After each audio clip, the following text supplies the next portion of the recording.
방송에서 제공하는 보험 정보는 투자 판단에 대한 조언입니다. 보험, 펀드 등의 가입은 투자자 자신의 판단과 책임에 따라 그 결과가 투자자 본인에게 귀속됨을 양지하시기 바랍니다.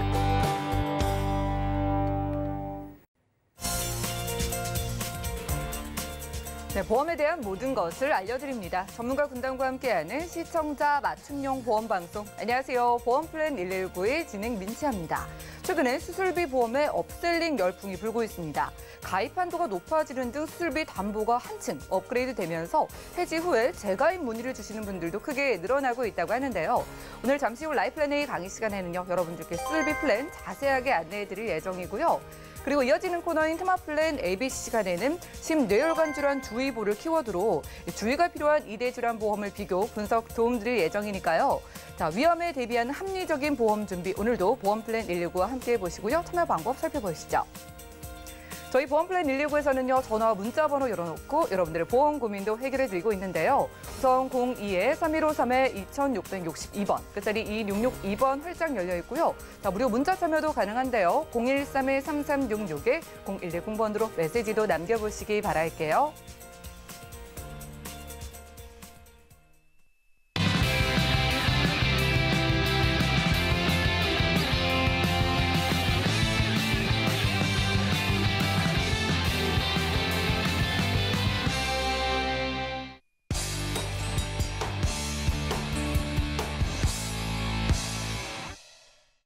네, 시청자 여러분들의 보험 도우미 보험플랜 119 시작합니다. 첫 순서는요, 꼭 필요한 보험 보장 항목을 알기 쉽게 짚어드리는 라이플랜 A 강의 시간인데요. 자, 특약 등에 따라서 달라지는 수술비 보험료. 어떻게 해야지 좀 똑똑하게 가입할 수 있을까요? 자, 병원비 수납할 때 당당하고 싶은 여러분들을 위해서 오늘은 임정숙 전문가님께서 제대로 된 수술비 플랜 세워진다고 하는데요. 바로 만나보시죠. 네, 안녕하세요. 오늘 강의를 맡은 임정숙입니다. 요즘 유행하는 말 중에 가성비 또는 가심비라는 말이 있죠. 여러 곳에서 사용을 하고 있는데요. 보험에도 이제는 가성비라는 용어가 붙게 되었습니다. 오늘은 제가 다른 관점으로 가성비 좋고 실손보다 믿을 만한 수술비 플랜이라는 내용으로 준비를 해왔는데요. 오늘 이 내용을 잘 시청하시고 나면 왜 가성비가 좋다고 하는지, 그리고 수술비 플랜을 왜 준비해야지 되는지 이해를 하시게 될 겁니다. 먼저 우선순위로 가입하는 보험을 한번 알아보겠습니다. 첫 번째로 실손보험이죠. 질병 상해로 병원 치료를 받을 때 보장해주는 보험입니다. 많은 분들이 가입하고 기본으로 생각하고 있는 보험이죠. 두 번째로 안보험입니다.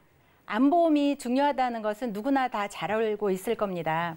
근데 이 안보험은 가입하시고 바로 보장이 되는 게 아니라 90일의 면책기간과 그리고 보험사별로 약간 다르지만 1년에서 2년의 감액기간이 있기 때문에 아마 우선순위로 가입을 하셨을 겁니다. 세 번째로 심뇌혈관 보험인데요. 심뇌혈관 질환 관련돼서 오래전에는 뇌출혈 진단금이나 뇌졸중 진단금, 또 급성 심근경색 진단금 등을 많이들 가입을 하셨을 텐데 요즘에는 뇌혈관 질환 진단금이나 허혈성 질환 진단금 등을 추가로 가입을 많이들 하고 계십니다. 그 다음이 이제 수술비 보험인데요. 제가 생각하기에 이 수술비 보험이 굉장히 중요하다고 생각을 하는데 의외로 가입을 못 하신 분들이 굉장히 많은 것 같습니다. 그 다음이 이번 일당인데 다 중요하지만 오늘은 제가 생각하기에 굉장히 중요하다고 생각하는 이 수술비 보험에 관련된 내용으로 집중 설명드리도록 하겠습니다. 수술비 플랜 필수 시대라고 할 수 있는 자료가 여기 있는데요.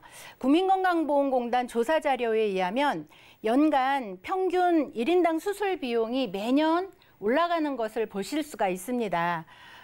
이렇게 수술이 많아지고 있는 시대에 우리가 수술비 준비를 하기 위해서 수술비의 종류 및 특징, 그리고 수술 특약이 좋은 이유, 그리고 수술 특약의 만기는 몇 세로 하는 게 좋을지에 대해서 한번 알아보도록 하겠습니다.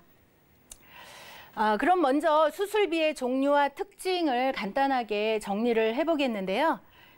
첫 번째로 질병수술비입니다.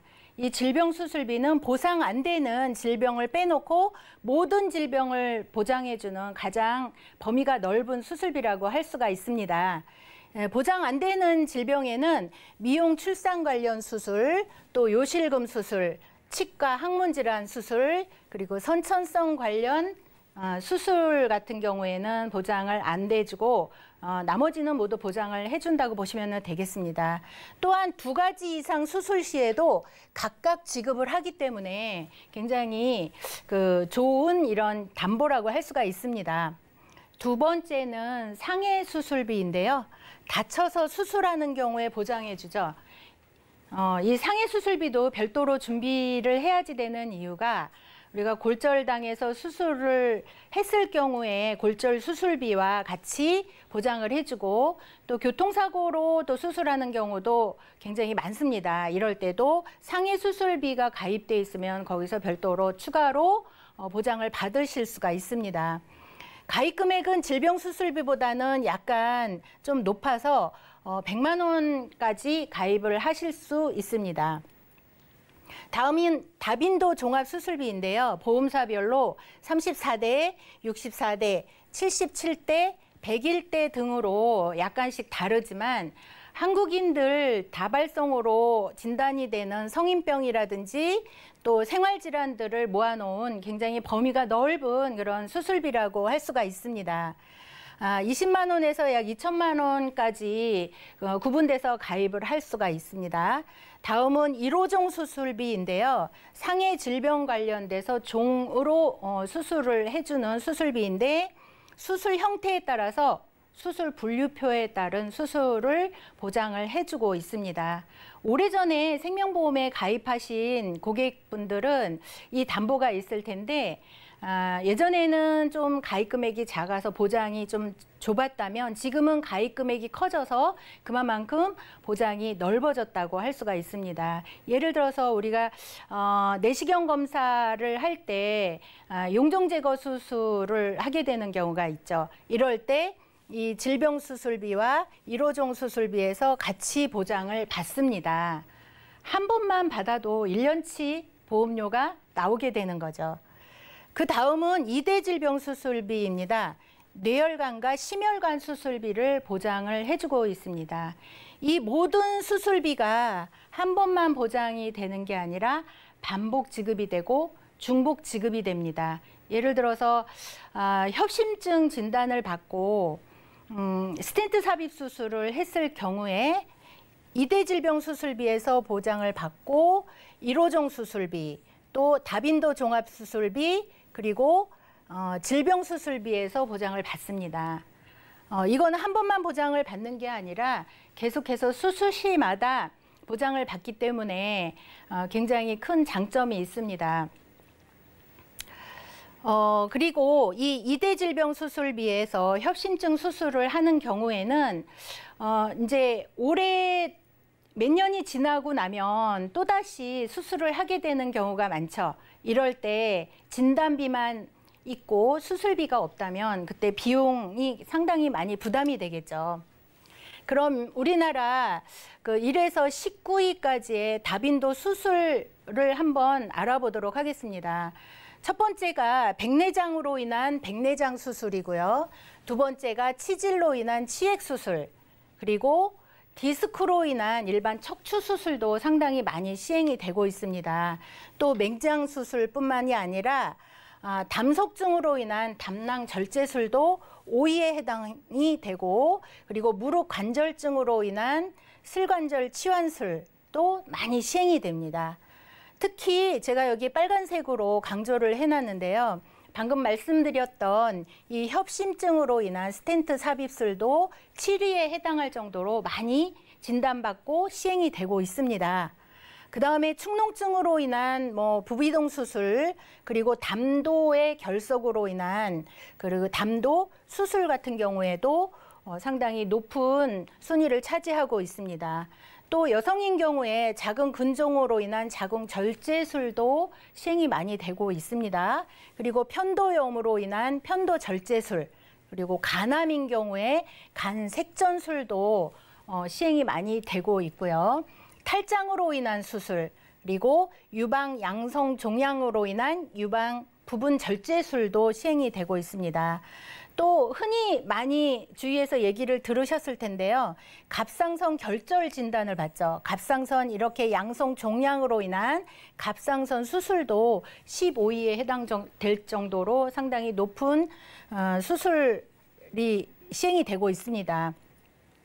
다음은 나이가 들어서 이 고관절 골절이 많이 노인분들한테 시행이 되고 있는데요. 이럴 때 고관절 치환술, 또 하지 정맥류로 인한 하지 정맥류 결찰 및 제거 수술, 그리고 위 양성 종양으로 인한 위 절제술, 그리고 유방암으로 인한 유방 절제술, 이렇게 1위에서 우리가 19위까지 알아봤는데 주위에서 많이 이런 수술을 시행했다라는 소리를 들어보셨을 겁니다.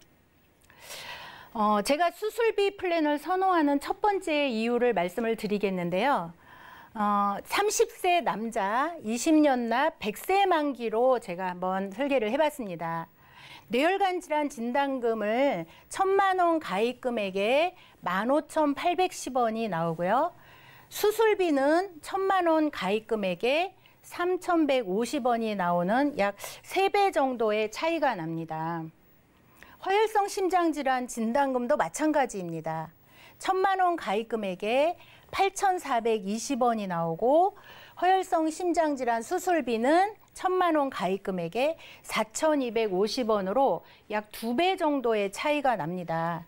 문제는 이 진단금은 1회한이기 때문에 한 번밖에 받을 수가 없지만 수술비는 수술 시마다 지급을 하기 때문에 상당히 가성비가 좋다고 말씀드릴 수 있는 그런 담보입니다. 이 뇌혈관 질환 같은 수술 같은 경우에 우리가 예를 들어서 평소에 머리가 아프고 또는 무겁고 또는 건강검진 받다가 아무 증상이 없었는데 뇌혈관이 꽈리처럼 부푸는 뇌동맥류 진단을 받았다고 한다면 이럴 경우에 터지기 전에 조치를 취해야지 되겠죠. 그래서 수술을 하게 되는데 이 뇌동맥류 수술법으로는 일반적으로 코일 색전술을 많이 시행을 합니다. 부풀어 오른 혈관에 이렇게 코일을 채워 넣어서 더 이상 혈관이 가지 않게 해서 터지는 것을 방지하는 수술이고요. 다른 수술로는 부풀어 오른 혈관을 클립으로 찝어서 막아주는 클립 결찰술을 하게 됩니다. 그런데 이 뇌혈관 수술 관련된 치료법을 우리가 한번 알아보겠는데요. 보통 뇌출혈 수술을 한번 보면은 출혈량에 따라서 약간 다르지만 1,200만 원에서 1,500만 원 정도의 병원비가 들고 약 14일에서 28일 정도의 입원 치료가 필요합니다. 다음은 뇌혈관이 막히는 뇌경색인데요. 이 뇌경색은 700만 원에서 약 2천만 원 정도의 비용이 들고 약 7일에서 20일 정도의 병원 치료가 필요합니다. 다음 뇌동맥류인데요. 이 뇌동맥류 같은 경우에는 400만 원에서 600만 원 정도의 비용이 들고 약 7일에서 11일 정도의 입원 치료가 필요하다고 합니다. 문제는 이렇게 한번 부풀어 오른 혈관은 몇 년이 지나면 또다시 다른 부위가 부풀어 올 수가 있는데 이럴 때 또 수술을 해야지 되겠죠. 그런데 진단비만 있고 수술비가 없다면 그때 가서 비용 부담이 되는 거죠. 심장질환 수술도 한번 알아보도록 하겠습니다. 급성 심근경색과 협심증 관련돼서 제가 한번 비교를 해보겠는데요. 급성 심근경색 같은 경우에는 뇌혈관이 심장혈관이 완전히 막히는 그런 질병입니다.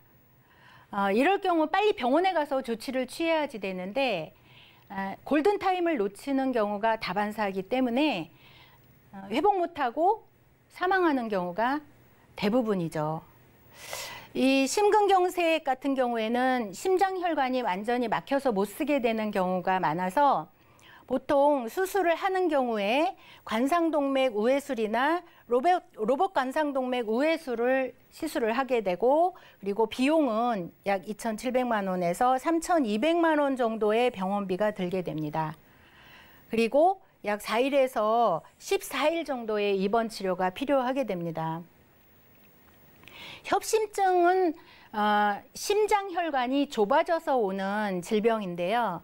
이 협심증의 증상을 한번 보게 되면은 약 10분 이내에 가슴 통증이나 압박감을 느끼는데 휴식을 취하면 금방 가라앉는다고 합니다.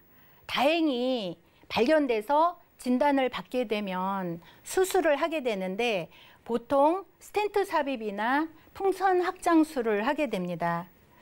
비용은 풍선 확장술의 경우에 600만 원, 그리고 스텐트 삽입 경우에 1,200만 원의 비용이 들고 약 8일 정도의 입원 치료가 필요합니다.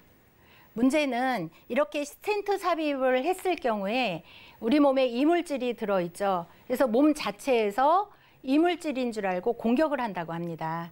그래서 자꾸만 이물질이 생기고 또 찌꺼기가 쌓이게 되는데, 그렇게 되면 몇 년 후에 다시 한번 이 스텐트 삽입을 하게 되는 거죠. 만약에 진단비만 있었다 하면 그 다음에 이런 큰 비용이 부담이 되는 건 당연한 거죠. 그래서 뇌혈관 질환 진단금은 이렇게 그 비용이 비싼 반면에 한 번밖에 지급을 못 받습니다. 허혈성 심장질환도 마찬가지고 진단금은 한 번밖에 못 받지만 비용이 좀 비싸게 돼 있죠. 그런데 수술비는 진단비에 비해서 굉장히 저렴한데 반해서 수술 시마다 보장을 받습니다. 허혈성 심장질환 진단금과 수술비도 마찬가지입니다. 이거를 놓고 봤을 때 당연히 진단비보다 수술비가 가성비가 높다고 할 만하죠. 다음은 굉장히 보장 범위가 넓은 수술비에 대해서 한번 알아보겠는데요. 다빈도 종합 수술비로서 보험사마다 약 종수가 조금씩 다릅니다. 뭐 64대, 71대, 101대, 지금은 200 몇 대까지도 이렇게 보험사별로 나오고 있는데요. 보통은 이렇게 중증 관련 특정 질병 질환과 그리고 생활 관련 질환, 그리고 다발성 질환, 이런 구분으로 나눠져서 보상을 하고 있습니다. 중증 관련 질환으로는 대표적으로 심장이나 뇌혈관 질환도 여기에 속해 있습니다. 앞전에서도 말씀드렸듯이 심장 질환이나 뇌혈관 질환 같은 경우에는 진단을 받으면 바로 수술로 이어지는 경우가 많기 때문에 여기서 바로 보장을 받을 수 있겠죠. 특히 뭐 간질환 관련, 또 위 십이지장궤양, 또 동맥경화증, 이런 중증 관련 질환 같은 경우에는 비용도 많이 들 뿐 아니라 우리가 한번 진단을 받았다 하면 이 경제활동도 못하는 경우가 많기 때문에 필수적으로 준비해야지 되는 이런 수술비 담보라고 할 수가 있습니다. 생활 관련 질환으로는 보통 당뇨, 고혈압, 갑상선 질환 여기에 속해 있고요. 또 뭐 사타구니 탈장이라든지 또 근육장애, 또 터널 증후군, 여성들이 많이 걸리는 어깨 병변, 뭐 오십견이라든지 회전근개 파열이라든지 이런 부분들이 여기에 속하고 진단 받아서 굉장히 심해지면 이제 수술해야지 되는데 이럴 때 보장을 받을 수가 있겠습니다. 다발성 특정 질병 관련돼서는 유방 양성 종양이라든지 작은 근종의 양성 신생물, 또 갑상선의 내분비 양성 신생물 결절 같은 경우, 이런 경우에 여기서 보장을 받을 수가 있고요. 또는 흔히 발생되는 관절염 백내장 생식기 질환도 속해 있고 치액 수술도 여기에 구분이 되어 있습니다. 이렇게 보장이 넓은 이런 수술비는 진단금도 없는 그런 진단금도 없는 질병을 수술비로 보장을 해주는 아주 좋은 이런 수술비 담보라고 할 수가 있습니다. 다음은 1호종 수술비에 대해서 설명을 드리겠는데요. 이 1호종 수술비는 수술 난이도에 따라서 보험금도 차등 지급해주는 이런 담보인데요. 1종에서부터 5종으로 나눠져 있습니다. 보통 1종은 간단한 수술이라고 할 수가 있지만 손가락, 발가락의 관열 수술이 여기에 속하고요. 하지정맥이라든지 생식기, 비뇨기 관련 수술이 1종에 해당이 됩니다. 2종 수술로는 복막염 수술이라든지 맹장 수술 또는 자궁 난소 관련 수술이 2종에 해당이 되고요. 또는 내시경에서 우리가 용종 제거 수술을 했을 때도 보통 2종에 속해 있기 때문에 여기서 보장을 받습니다. 3종 수술로는 추간판 수술과 갑상선의 관열 수술, 그리고 뇌 심장 관련 비관열 수술이 3종에 속하고요. 암 수술로는 암의 비관열 수술이 여기에 속합니다. 비관열 수술이라고 한다면은 보통 이렇게 내시경으로 하는 수술이라든지 이렇게 절개를 조금 해서 하는 수술이 보통 여기에 속한다고 보시면 됩니다. 4종 수술로는 여기서부터 조금은 중증으로 가게 되는데요. 개흉이라든지 개복을 포함한 수술, 관열 수술이 여기에 속합니다. 5종 수술로는 장기 이식 수술과 대동맥, 대정맥 수술 또는 뇌 심장 관련 관열 수술이 5종에 속하고요. 또 암 수술할 때 관열 수술을 하는 경우에도 이 5종에 속하다고 합니다. 이렇게 우리가 1호종 수술비는 질병수술비나 상해수술비와 같이 합쳐서 복층으로 가입을 하시게 되면은 보장을 굉장히 확대해서 받을 수 있다라는 장점이 있는 이런 담보입니다. 다음은 제가 실손의료비에 대해서 말씀을 드리겠습니다. 실손의료비 아까도 말씀드렸듯이 우리가 우선순위로 제일 먼저 가입하는 보험이라고 말씀을 드렸죠. 우리가 병원에 아파서 치료를 받으러 갈 때 이 실손의료비가 있다면 걱정이 덜하게 되고 그리고 든든한 마음도 들 겁니다. 또 만기가 짧으면 80세, 길면 100세 만기로 되어 있는 아주 좋은 보험이죠. 그런데 단점이 있습니다. 바로 갱신형이라는 겁니다. 80세, 100세까지 계속해서 보험료를 내야 되고 또 요즘은 이 보험사별로 손해율이 굉장히 높아져서 매년 10%에서 20%의 인상이 되기 때문에 매년 실손의료비가 높아져 가고 있습니다. 아마 실손의료비 가입하시고 지금 갱신해 보신 분들은 아마 느끼실 겁니다. 제가 설계를 한번 지금 해봤는데요. 35세 남자의 현재 실손의료비가 1,970원이 나옵니다. 그리고 65세 남자인 경우에 37,800원으로 약 3배 정도의 차이가 나는데 문제는 이 35세의 남자가 30년 후에 65세가 됐을 때 그때도 37,800원이 될까요? 이것은 연령 증가분에 따른 인상률만 반영을 한 거고 보험사별로 이렇게 손해율을 반영을 추가로 한다면 금액이 달라집니다.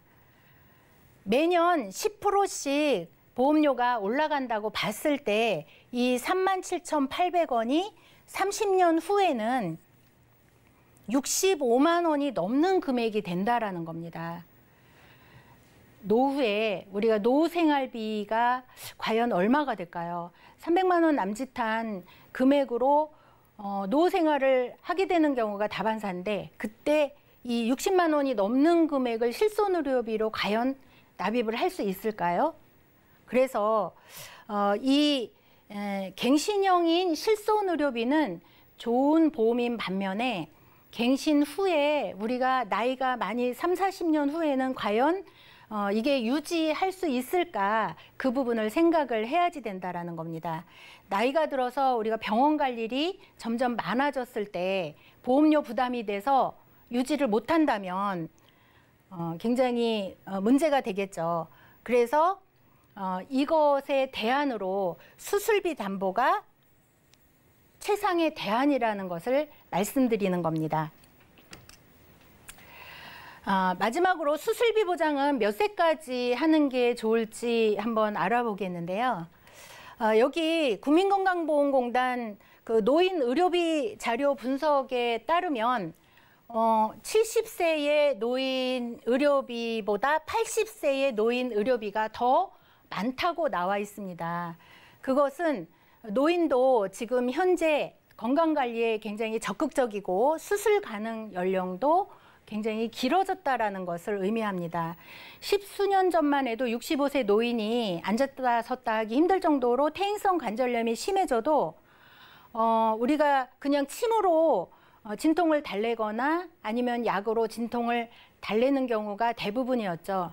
노안이라 체념하고 또 주위의 시선 때문이라도 포기했었는데 지금은 관절염 수술에 관련돼서 65세는 청년이라고 합니다. 전반적으로 노인들이 건강 상태도 좋아지고 그리고 수명도 길어지는 추세의 영향도 있습니다. 무엇보다도 의료기술이 엄청나게 발전을 해서 또 치료에도 적극적으로 임하고 있는 그 결과입니다. 이렇게 지금도 의료기술이 굉장히 많이 발달되고 있는데 3, 40년 후에 의료기술의 발달을 감안을 해본다면 100세 만기로 추천을 해드리고 있습니다. 정리를 하겠습니다. 수술비는 진단비보다 굉장히 저렴하고 그리고 수술 시마다 반복 지급을 하기 때문에 가성비가 굉장히 높습니다. 그리고 보장 범위가 넓은 수술 플랜을 필수 준비를 해야지 되는데 여기에 다빈도 종합질병 수술비 같은 경우에는 진단비에 없는 질병도 수술비로 보장을 해주고 있죠. 그리고 1호종 수술비 같은 경우 합쳐서 가입을 하신다면 굉장히 보장 범위가 넓게 준비를 하실 수가 있습니다. 그리고 마지막으로 장래에 실손을 유지 못할 경우를 대비해서 수술비는 실손의 보완이자 대안이라는 것을 말씀드리겠습니다. 오늘은 여기까지겠습니다.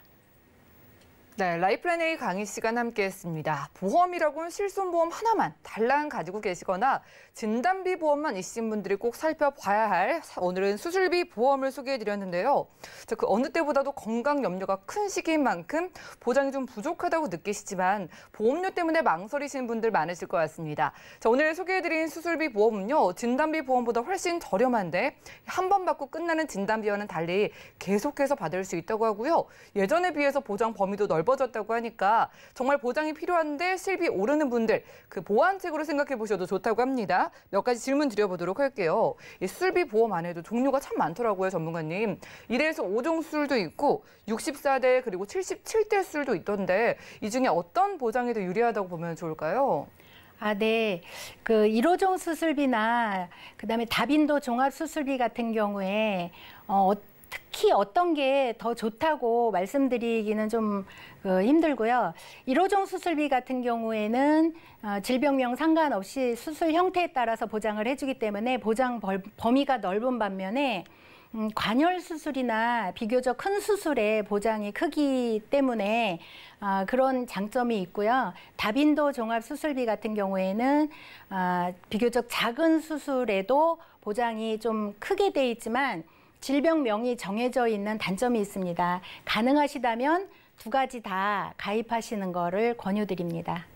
하나는 범위가 넓지만 작은 수술은 조금 불리하고 하나는 작은 수술에 유리한데 또 질병명이 정해져 있다고 하니까 시청자분들은 다양하게 종합적으로 넣어가시기 바라고요. 자, 고혈압이나 당뇨 있으신 분들 나는 저렇게 좋은 보험 가입할 수 있을까 궁금하실 텐데 그런 분들도 가입할 수 있을까요? 네, 가입하실 수 있습니다. 요즘은 보험사별로 유병자 보험이 판매가 되고 있는데요. 325라는 그 조건에 해당만 안 되면 가입하실 수 있습니다. 특히 고혈압, 당뇨가 있으신 분들은 미래에 뇌혈관이나 심혈관 진단을 받을 확률이 굉장히 큽니다. 그래서 빨리 가입하시는 게 좋습니다. 특히 고혈압이나 당뇨로 입원을 하신 후에는 가입하시기가 힘드시기 때문에 빨리 가입하시기를 권유드립니다. 네, 다행히 가입 가능하고요. 이렇게 고혈압, 당뇨 약을 드시는 분들은 이대 질환의 그 발병률 훨씬 높다고 합니다. 발병되고 나면은 수술비 보험도 가입이 어려워지니까 그 전에 미리 연락 주시기 바라고요. 자, 오늘은 임정숙 전문가님 모시고 라이프라인 A 강의 시간 함께했습니다. 자, 어떤 수술비 보험을 선택하냐에 따라서 여러분들이 정말 넓은 범위에 간단한 시술까지도 반복 보장 받을 수 있다고 하고요. 자, 그러니까 진단비 보험만 있으신 분들 그리고 계속해서 오르는 실비에 부담 느끼시는 분들도 저희 보험플랜 119 연락 주셔서 저렴하게 내 보험 좀 탄탄하게 만들어 보시기 바라고요. 그럼 오늘 강의 내용 정리해드리고 테마플랜 AB 시간 이어갈게요. 잠시만요.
네, 보험플랜 119 이어지는 순서는 테마플랜 ABC입니다. 하나의 키워드로 다양한 보험사의 상품을 비교 분석해서 시청자분들이 알맞은 보험을 선택할 수 있게 저희가 도움을 드리는 시간인데요.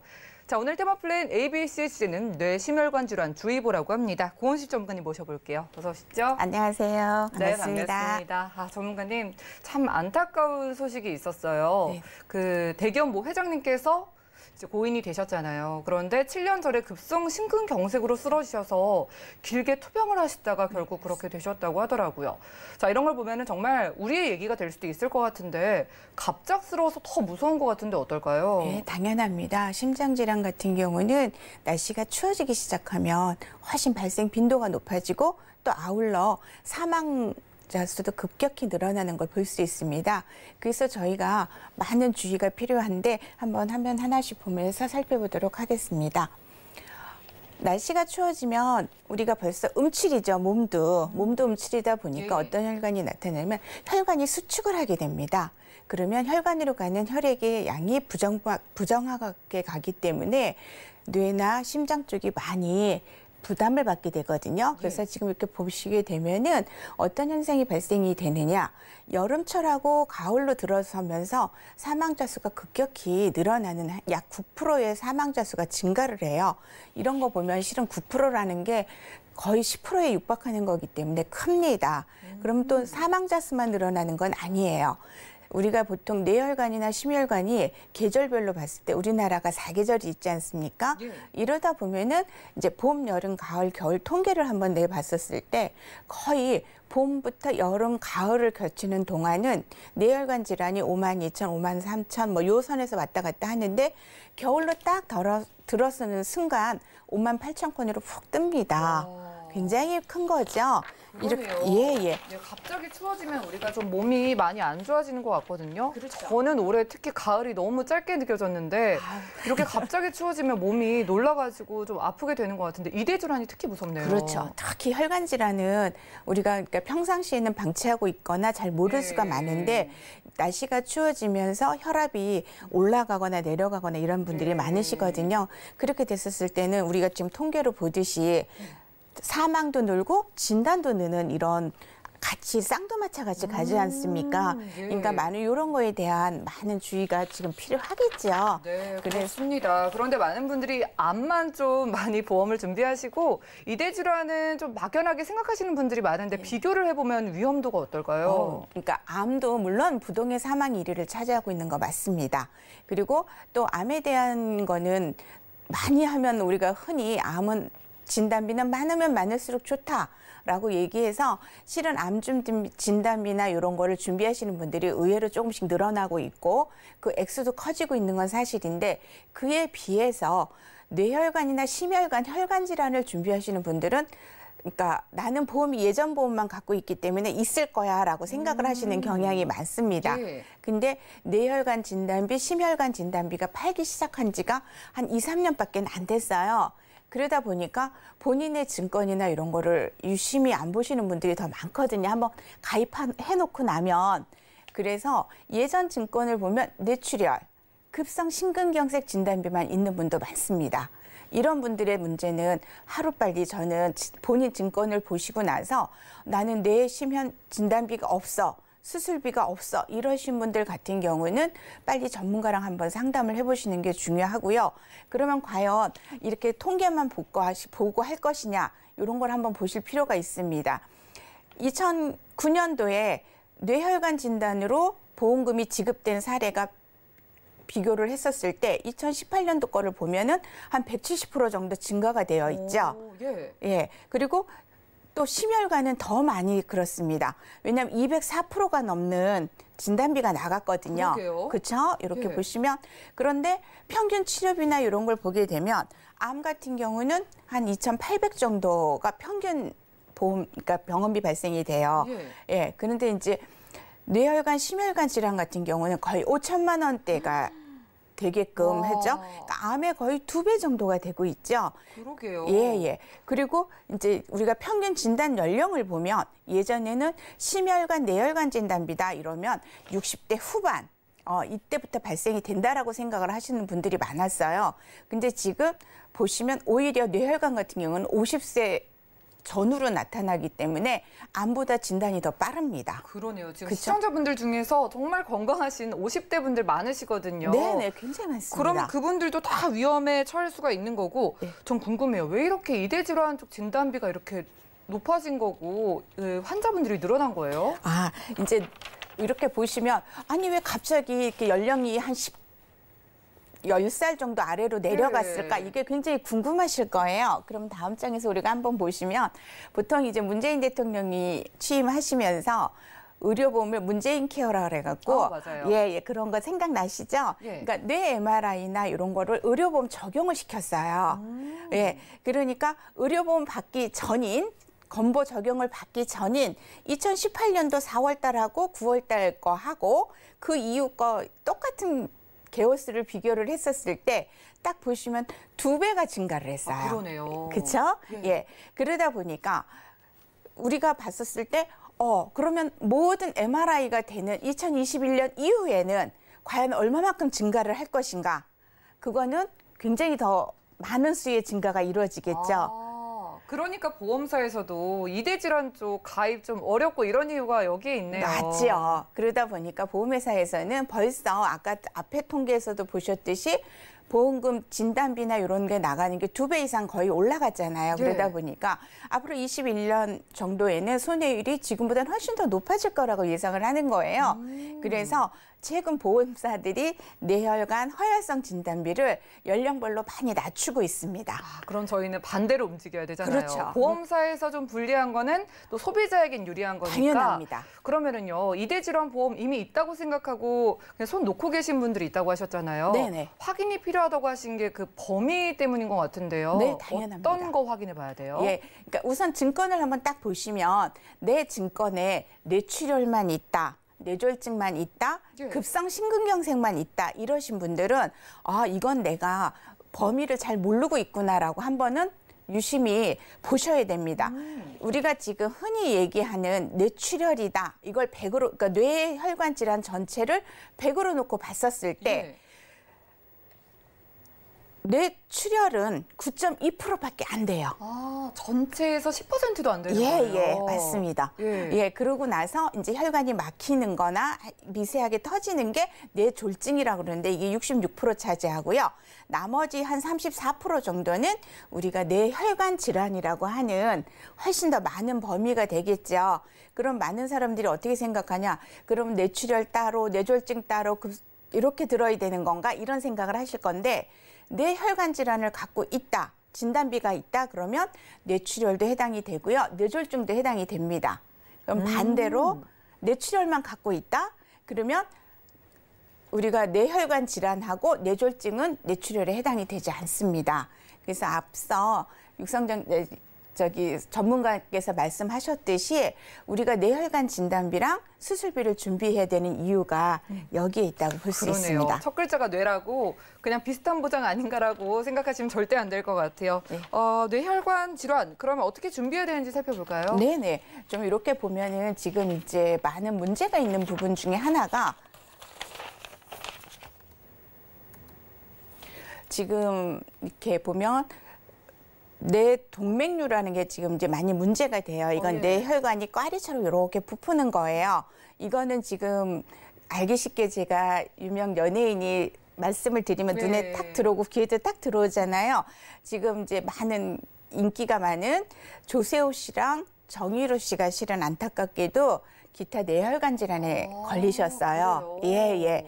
그래서 이제 이 두 분이 걸리시는 바람에 이 뇌혈관 질환이 과연 뭐야? 이렇게 하고 왜 우리가 지금 왜 많은 플래너들이 전문가들이 나와서 진단비도 바꿔야 되고 수술비도 드셔야 돼 이렇게 얘기를 하잖아요. 예. 요게 이제 우리가 보통 코일 색전술이나 이런 거 같은 경우는 시술을 해요. 시술을 하면은 약 한 2천만 원 전후에 병원비가 발생이 되거든요. 근데 이제 좋은 점이 뭐냐면 일상생활로 복귀가 가능합니다.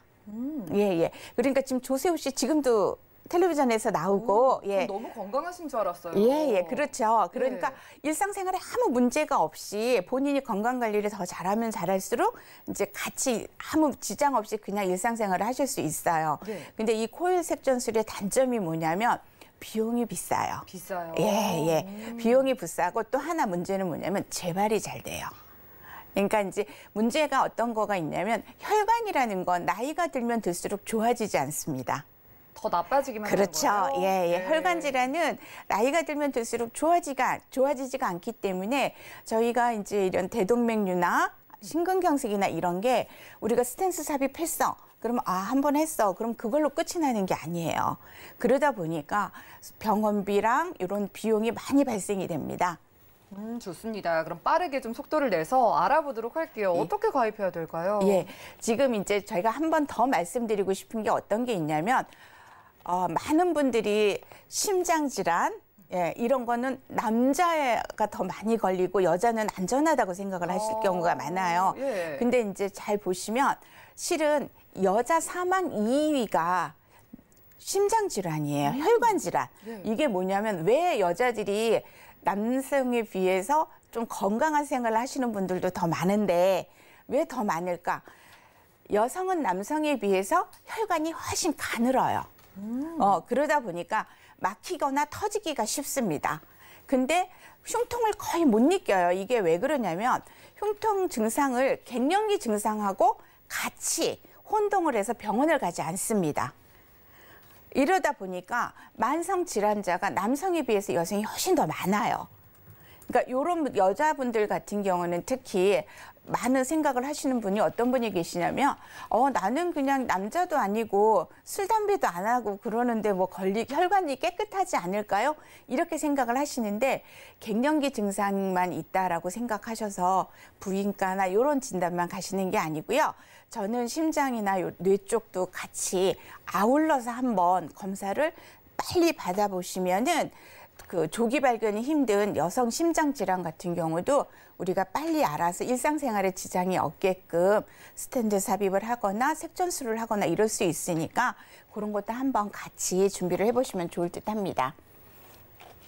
네, 그러면은요, 이 심장질환 쪽 환자는 얼마나 좀 지금 많이 늘어나고 있는 추세인가요? 심장질환은 지금 예전에 비해서 거의 2배 이상이 늘어나고 2배요? 있죠. 예. 그러니까 예전 같은 경우는 우리가 급성 심근경색이다 그러면 골든타임 안에 병원을 못 가면 사망하시는 거였었어요. 네. 근데 지금은 이제 검진도 예전에 비해서 굉장히 빨라지고 검진도 많이들 받으시고 또 더 하나 중요한 건 뭐냐면 수술 방법이 날이 갈수록 좋아지고 인체에 해가 덜 가는 쪽으로 수술을 하신다는 거죠. 그러다 보니까 우리가 보통 심장질환, 뇌질환 이런 걸 봤었을 때 보통 제가 이제 통계나 이런 걸로 보면은 100을 놓고 보잖아요. 그러면 허혈 심장이 한 55.8% 정도를 차지를 하고 기타 심장 질환이라고 그래갖고 44% 정도를 차지를 해요. 근데 이제 허혈 심장이다 그러면 급성 심근경색, 허혈성 심장 진단 이렇게 내려지는 거고 나머지 44% 정도는 어떤 거냐면 부정맥, 그다음에 심부전증 그리고 이제 다른 여러 가지 기타 심장 질환이 있어요. 그럼 부정맥은 뭐냐? 심장이 진짜 이렇게 일정하게 뛰어야 되는데 불규칙하게 뛰는 거예요. 예. 그럼 우리가 급하게 막 100m 달리기를 하고 나면 심장이 어때요? 쿵쾅쿵쾅 하죠. 예, 그죠? 예. 그런 거가 이게 평상시에 이루어진다고 생각을 해보세요. 근데 의외로 좀 흔하게 맞죠. 나타날 것 같은데요. 예. 예전에는 이제 본인이 부정맥이야 이래도 심장을 열어서 개복 수술을 개흉 수술을 해야 되기 때문에 수술을 많이 안 하는 경향이 있었는데 요새는 아주 좋은 수술들이 많이 발견이 되고 그걸로 인해서 수술을 하시는 분들이 많아서 해가 별로 없어요. 말씀 들어보니까 진단비 외에도 수술비 있으면 정말 좋을 것 같은데요. 네네, 당연하죠. 그리고 심부전증이라는 건 심장이 우리가 수축도 하고 퍼지기도 하고 이러지 않습니까?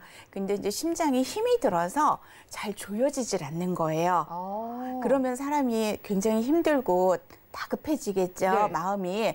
그러니까 이런 것들도 진단비에서는 안 나가지만 수술비를 잘 살펴보고 가입을 하시면 그 허혈 심장 이런 진단비를 못 받지만 수술비에서는 받을 수 있는 그런 회사도 있습니다. 그럼 어떤 회사인지 좀 살펴주시죠. 예. 제가 이제 여러 개 회사를 놓고 4개 회사를 비교를 한번 해봤어요. 여러 개 중에서. 근데 이제 여러분들이 반드시 기억을 하셔야 될 게 뭐냐면 이대 질환 수술비라 그래갖고 심뇌혈관만 이렇게 있는 회사가 하나가 있고요. 뇌혈관 심장 수술비 이렇게 해서 갈라지는 회사가 있습니다. 그러면 이 심뇌혈관을 같이 보장한다는 한 문구가 있는 회사 같은 경우는 부정맥하고 심부전도 보장이 가능합니다. 수술을 했었을 때. 근데 따로따로 뇌, 심장, 허혈 심장 이렇게 됐다 그러면 이거는 우리가 1,000만 원, 2,000만 원 가입하는 진단비를 받으실 수가 없는 거죠. 수술비를. 이런 거 다 비교해보고 따져봐야겠네요. 네, 그러니까 전문가가 반드시 필요하고 우리가 보험 가입할 때 조금 더 신중하게 가입을 해야 된다는 이유가 이런 데가 있습니다. 그리고 또 하나 이제 어떤 분들은 뇌심은 중요한 거니까 내 증권에 보면 5대 기간 수술비가 있어. 그러면 그것만 되는 거 아니야? 이렇게 말씀을 하시는 분들이 있으세요. 그러면 제가 요거를 2가지를 놓고 한번 비교만 한번 해봐 드리면 심뇌혈관 수술비 같은 경우는 가입 즉시 100%가 보장이 됩니다. 가입 즉시 보장받을 수 있는 거예요? 그리고 횟수도 제한이 없습니다. 와, 좋네요. 당연하죠. 그리고 아까 이제 저희가 계속 반복적으로 얘기했던 게 진단비는 한 번만 나가지만 스탠드나 색전술 같은 경우는 재발이 잦다고 말씀드렸잖아요. 그럴 때마다 반복적으로 우리가 수술비를 받기 때문에 병원비에 큰 보탬이 되겠죠. 그리고 관열, 비관열 차증 없이 100%가 지급이 됩니다. 그런데 그거에 반해서 5대 기간 수술비는 1년 미만이다. 그럼 50%만 되고 최초 한 번을 주던가 아니면 연간 1회만 주는 경우가 있어요. 그리고 비관열일 때 보통 이제 50%만 지급을 해주기 때문에 예. 가능한 한 심내혈관 수술비랑 5대 기관 수술비를 같이 갖고 가시는 거를 권해드립니다. 네, 좋습니다. 저희가 너무 많은 얘기를 들어보고 싶은데 시간 관계상 오늘의 좀 정리 의견을 들어볼게요. 예, 예. 그럼 저희가 이대 질환에 대해서 수술비랑 진단비 가입할 때 알아두면 좋을 사항들을 마지막으로 정리해 주실까요? 예. 지금 보통 그 뇌혈관 질환이나 이런 분들이 중요하게 생각하는 게 어떤 거냐면 지금 신규 뇌졸중 환자나 이런 분들이 한 28%가 10년 이내에 장애인 등록을 합니다. 그리고 이런 분들이 장애인 등록과 함께 어떤 게 되냐면 소득이 하락이 돼서 굉장히 재할 필요든 아니면 재발을 하든 이러는 거에 대한 수술을 할 때 비용이 많이 발생되는데 그런 걸 준비를 못하기 때문에 저희가 소득 블랙홀이 발생이 될 수밖에 없습니다. 이런 분들은 꼭 전문가와 함께 상담을 해보시면 좋겠고요. 저희가 이렇게 보시면 그 건강하신 분들은 이대 질환하고 수술비 플랜을 최대로 맥시미엄으로 이렇게 꽉꽉 채워서 넣어도 30세 같은 경우는 남자가 44,000원 정도 들어가고 여자는 한 26,000원 그리고 50세는 한 7만 원 정도 남자분이 그리고 여자는 한 4만 원 정도가 들어갑니다. 그러면 또 우리가 많은 분들이 그러면 아픈 사람은 어떻게 해? 이렇게 말씀을 하시거든요. 그럼 우리가 그 유병자 보험이라 해갖고 325에 해당만 안 되신다 그러면 유병자 분들도 이대 질환하고 수술비를 가입하실 수 있습니다. 그러니까 이런 거를 한번 살펴보시고 전문가와 함께 상담을 해보셔서 우리가 필요한 여러 가지 보장이나 수술비에 블랙홀 없이 가입할 수 있었으면 좋겠습니다. 네, 오늘은 예전에 없던 이대 질환 진단비와 수술비 집중 플랜 소개해드렸고요. 고은실 전문가님과 함께하는 테마 플랜 AB 시간이었습니다. 저희가 제공해드린 정보는 투자 판단에 대한 조언일 뿐 해당 보험의 가치와 수익률을 보장하지 않는다는 점 기억 부탁드리고요. 저희 보험 플랜 119 더욱더 좋은 소식 들고 찾아뵙겠습니다. 함께해 주신 여러분 고맙습니다.